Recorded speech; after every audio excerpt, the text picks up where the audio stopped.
हो और कोई गरीब आदमी अपनी बेटी को दवाई न दिलाने की वजह से अपनी बेटी को मरता हुआ न देखे, उसकी तंजीम अल मुस्तफा फाउंडेशन रहेगी। रात के 12 बजे आकर तंजीम के जिम्मेदार से कहेंगे, हजरत मेरी बेटी की हमल की मुद्दत कंप्लीट हो गई, दर्द से परेशान है, पैसा नहीं कि ऑपरेशन कराया जाए, पैसा नहीं कि सिजरिंग कराई जाए, पैसा नहीं कि दवाई कराई जाए, पैसा नहीं कि हॉस्पिटलाइज की जाए। हजरत आप 50,000 रुपया दे दें ताकि मेरी बेटी की जान बच जाए, मेरी बेटी की जान बच जाए। खुदा की कसम अल मदद अल मुस्तफा फाउंडेशन से जो मदद की नीयत से 5-10 हजार रुपया निकाल कर अगर किसी गरीब की बेटी की जान बचाने में काम आएगा और उस 5,000 रुपये की इमदाद में जिन जिन लोगों के पैसे शामिल होंगे, अल्लाह उनके घरों से कयामत तक की सारी तबाही को दूर फरमा देगा।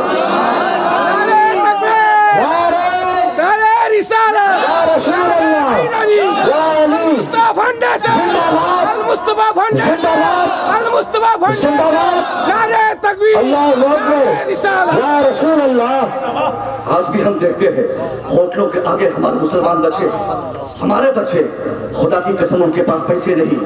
आज भी जब भी कंपटीशन नीट की तैयारी के लिए, नीट की तैयारी के लिए, यूपीसी की तैयारी के लिए और बंगाल सिविल सर्विस की तैयारी के लिए, प्रोफेसर बनने की कोशिश के लिए हजारों की तादाद में हमारे मुआशरे में बच्चे हैं। एजुकेशन की कमी नहीं है साहब, मगर यहाँ पैसे नहीं है। मैट्रिकुलेशन के बाद बाप बेटों से बोलता है, जाओ कलकत्ता, कहाँ से पढ़ाऊंगा तुझको, पैसे नहीं है, जाओ ये दिल्ली, जाओ पंजाब, नहीं पढ़ाऊंगा, पैसे नहीं मेरे पास, पैसे नहीं मेरे पास। मैं कहना चाहता हूँ साहब, अगर उन बच्चों की तालीम में फाउंडेशन की तरफ से अगर मदद हो जाएगी, समाज के किसी गरीब घर का कोई एक बेटा अगर आपके फाउंडेशन की तरगीब और ताउन से अगर वो डॉक्टर बनता है, आपको पता है 50 हज और उम्रा करना एक तरफ, गांव के किसी एक ना पढ़ने वाले बच्चों को पढ़ाकर समाज का जिम्मेदार बना देना ये एक तरफ।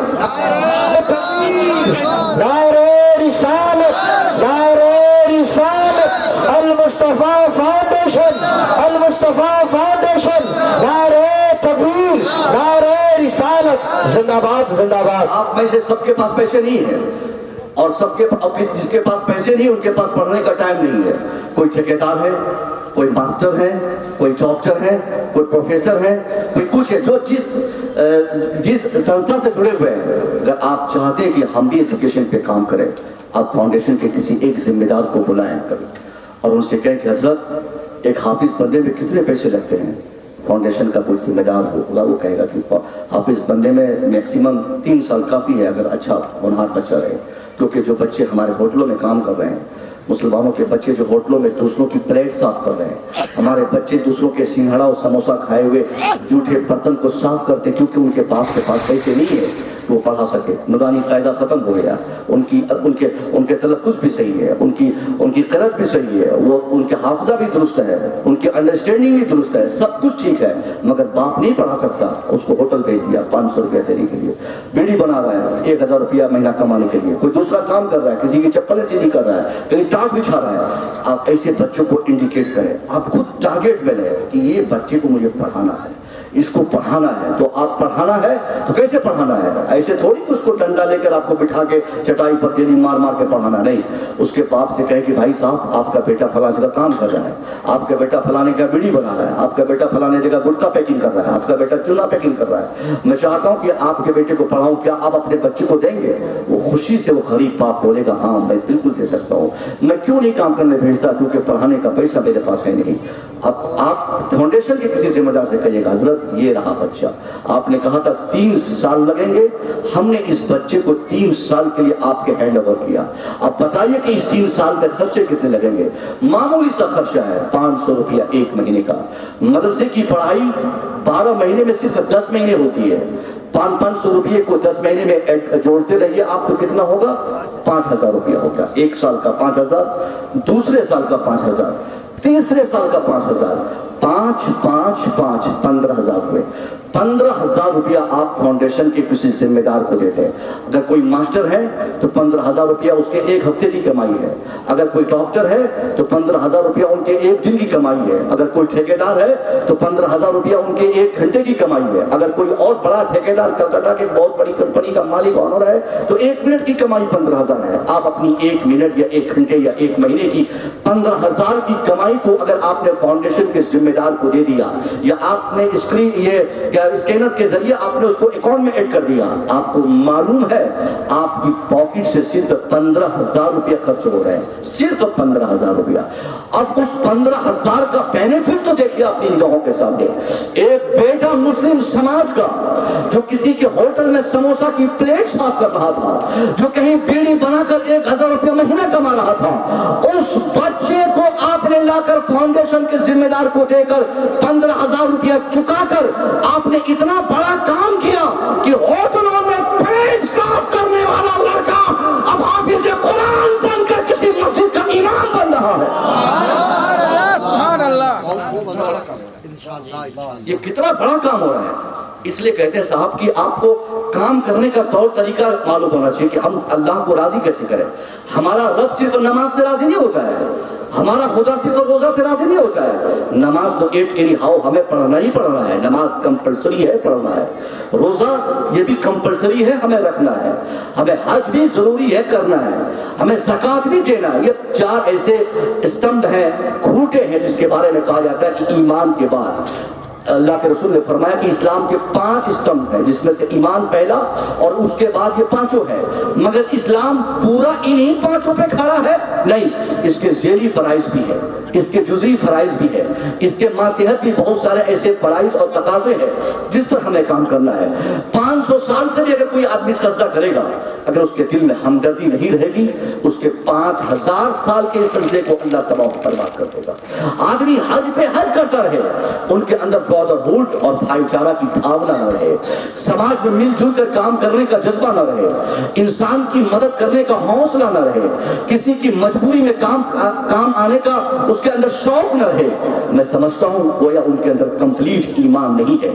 ईमान का तकाजा ही है साहब कि हम खुद आगे बढ़ें, दूसरों के लिए भी आगे बढ़ने का रास्ता हम हमवार करें, खुद भी तरक्की करें और दूसरों की तरक्की का भी रास्ता हम हमवार करें, खुद भी बच्चों को पढ़ाएं, दूसरों के बच्चों की भी तालीम के लिए रास्ते हम हमवार करें। अगर आप ऐसा नहीं करेंगे, आप मरने के लिए तैयार हो जाएंगे, आप मिटने के लिए तैयार हो जाएंगे, आप बर्बाद होने के लिए तैयार हो जाएंगे, आपको मार दिया जाएगा।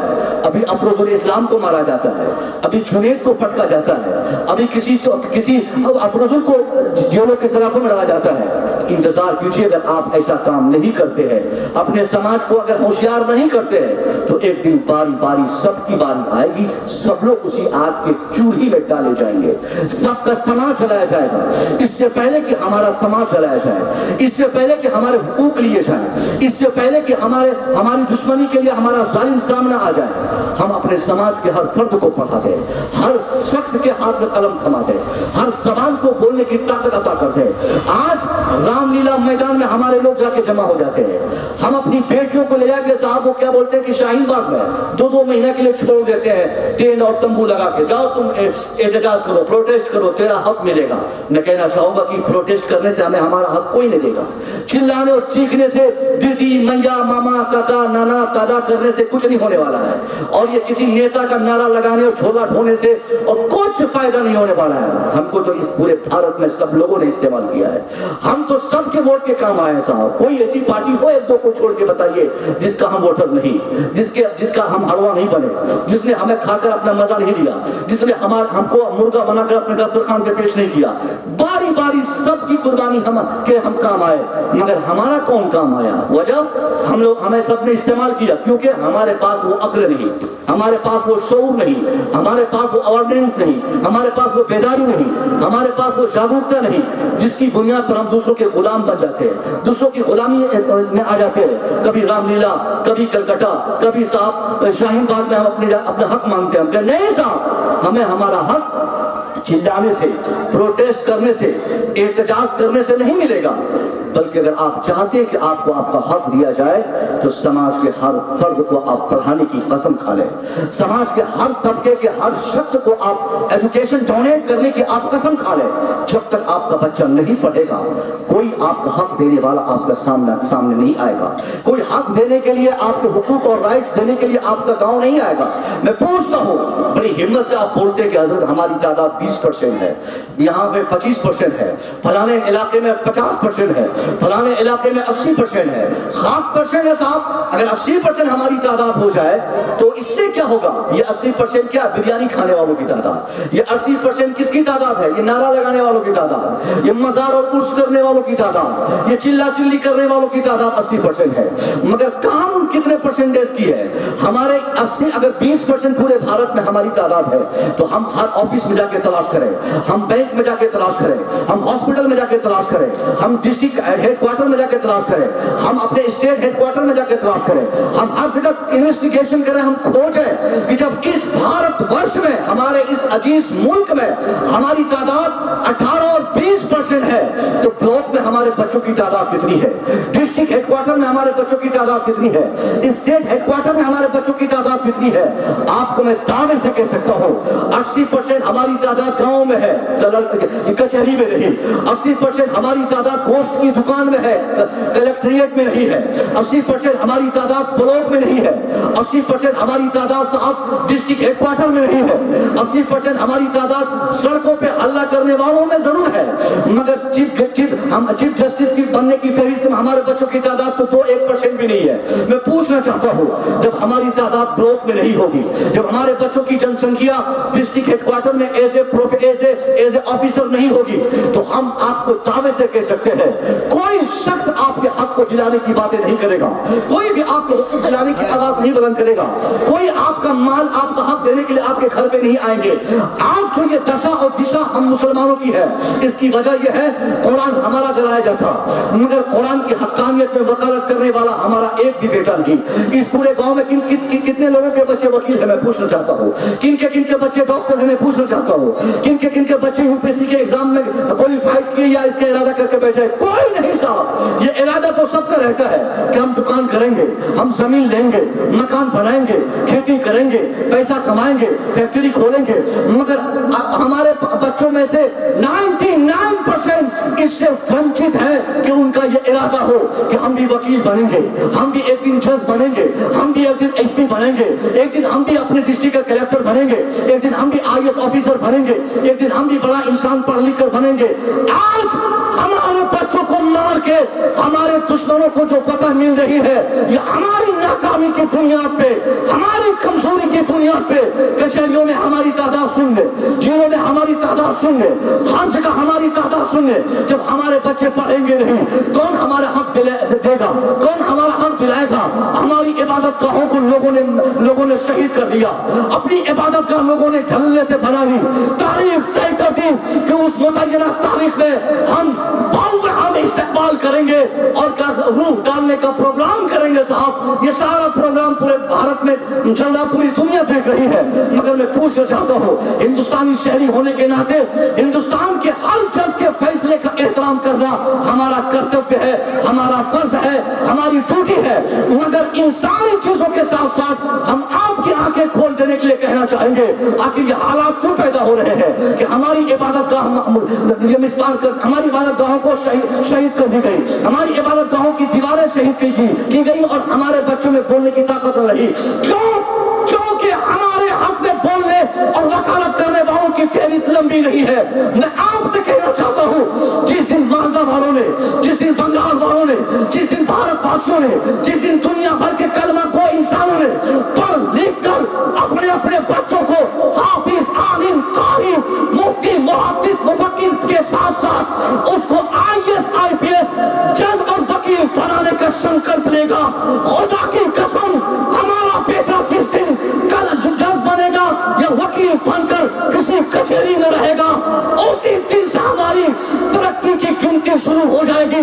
پھر قرآن کو برا کہنے والا ہمارے سامنے کوئی نہیں آئے گا، ہمیں برا کہنے والا ہمارے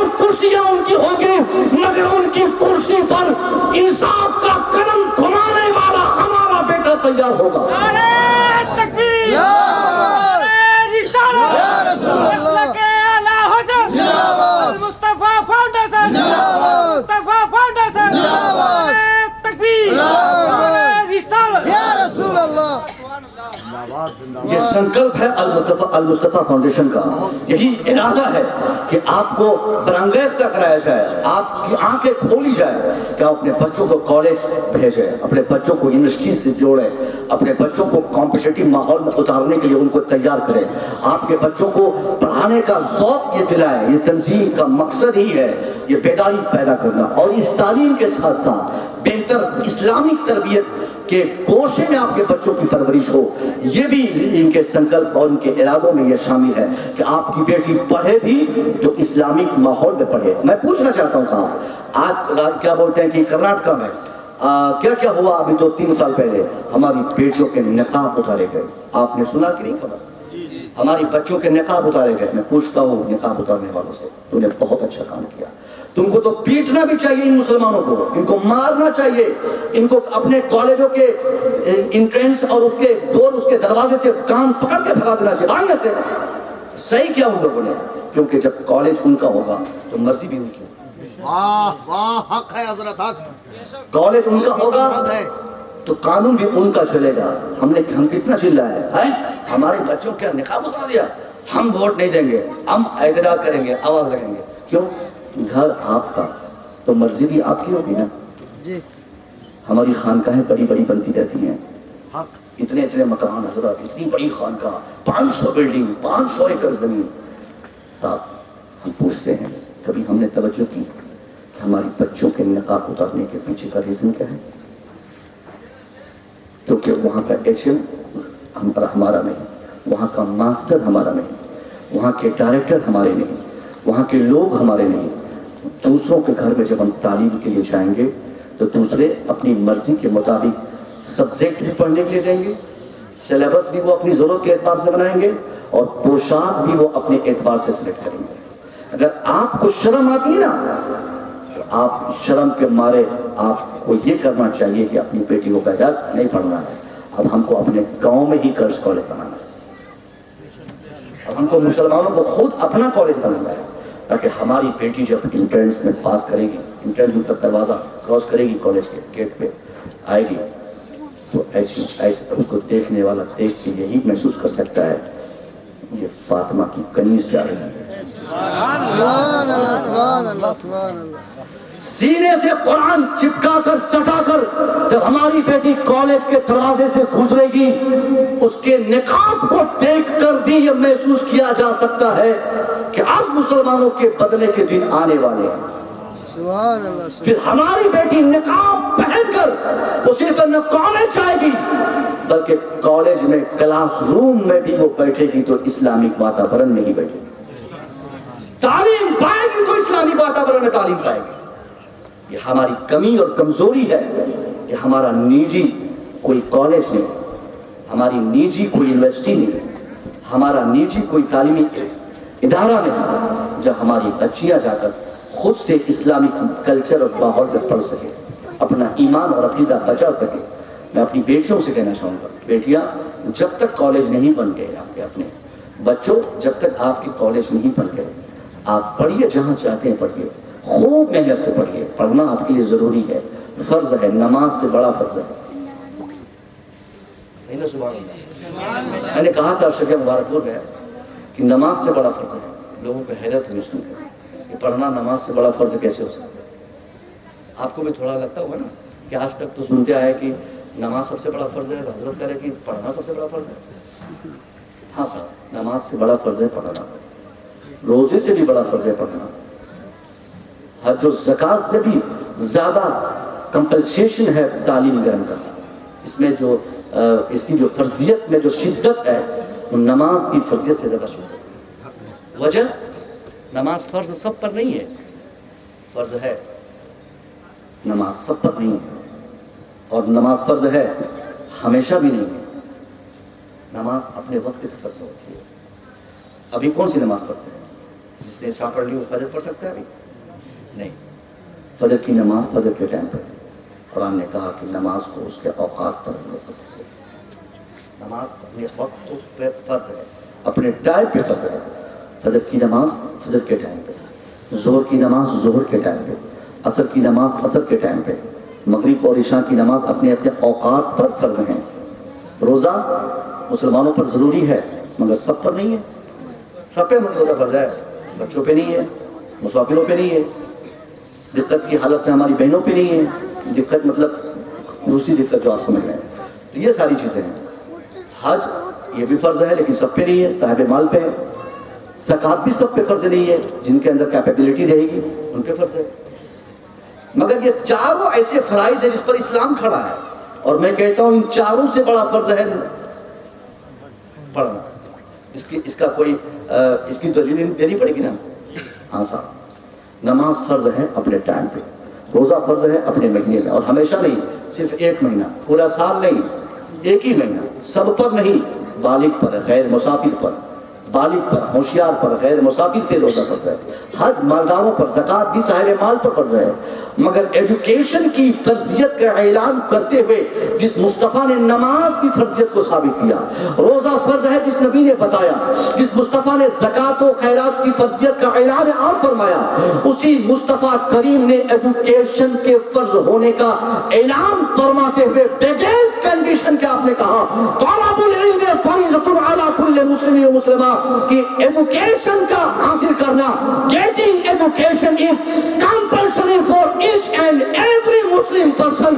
ہر مسلمان مرد اور عورت پر ایجوکیشن کا لینا ضروری ہے. مرد ہو اس کے لیے، عورت ہو اس کے لیے، بوڑھا ہو اس کے لیے، بچہ ہو اس کے لیے، رمضان میں ہو، غیر رمضان میں ہو، سفر میں ہو، حجر میں ہو، جہاں ہو، ماں کی گود سے لے کر قبر کی گود تک ایجوکیشن لینا اگر ہم مسلمان ہیں تو ہم پر فرض ہے. یہ کتنا بڑا فرض ہوگا، ہوا کہ نہیں؟ آپ نماز بھی پڑھیں، اپنے بچوں کو پڑھائیں، اور اس فرضیت کی ادائیگی کے لیے خاص طور کا بندوبست ہو.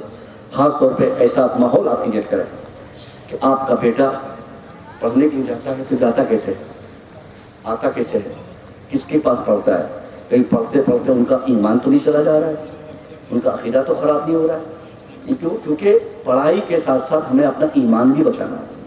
ہمارا عقیدہ جو مضبوط ہو اس طرح کوئی ایک ایسا راستہ سلیکٹ کرنا ہے. ہر گارجین کی ذمہ داری ہے کہ وہ اپنے بچوں کی ایکٹیویٹیز چیک کرے کہ یہ کیا پڑھ رہا ہے، کیوں پڑھ رہا ہے، اور کیا کرنا چاہ رہا ہے.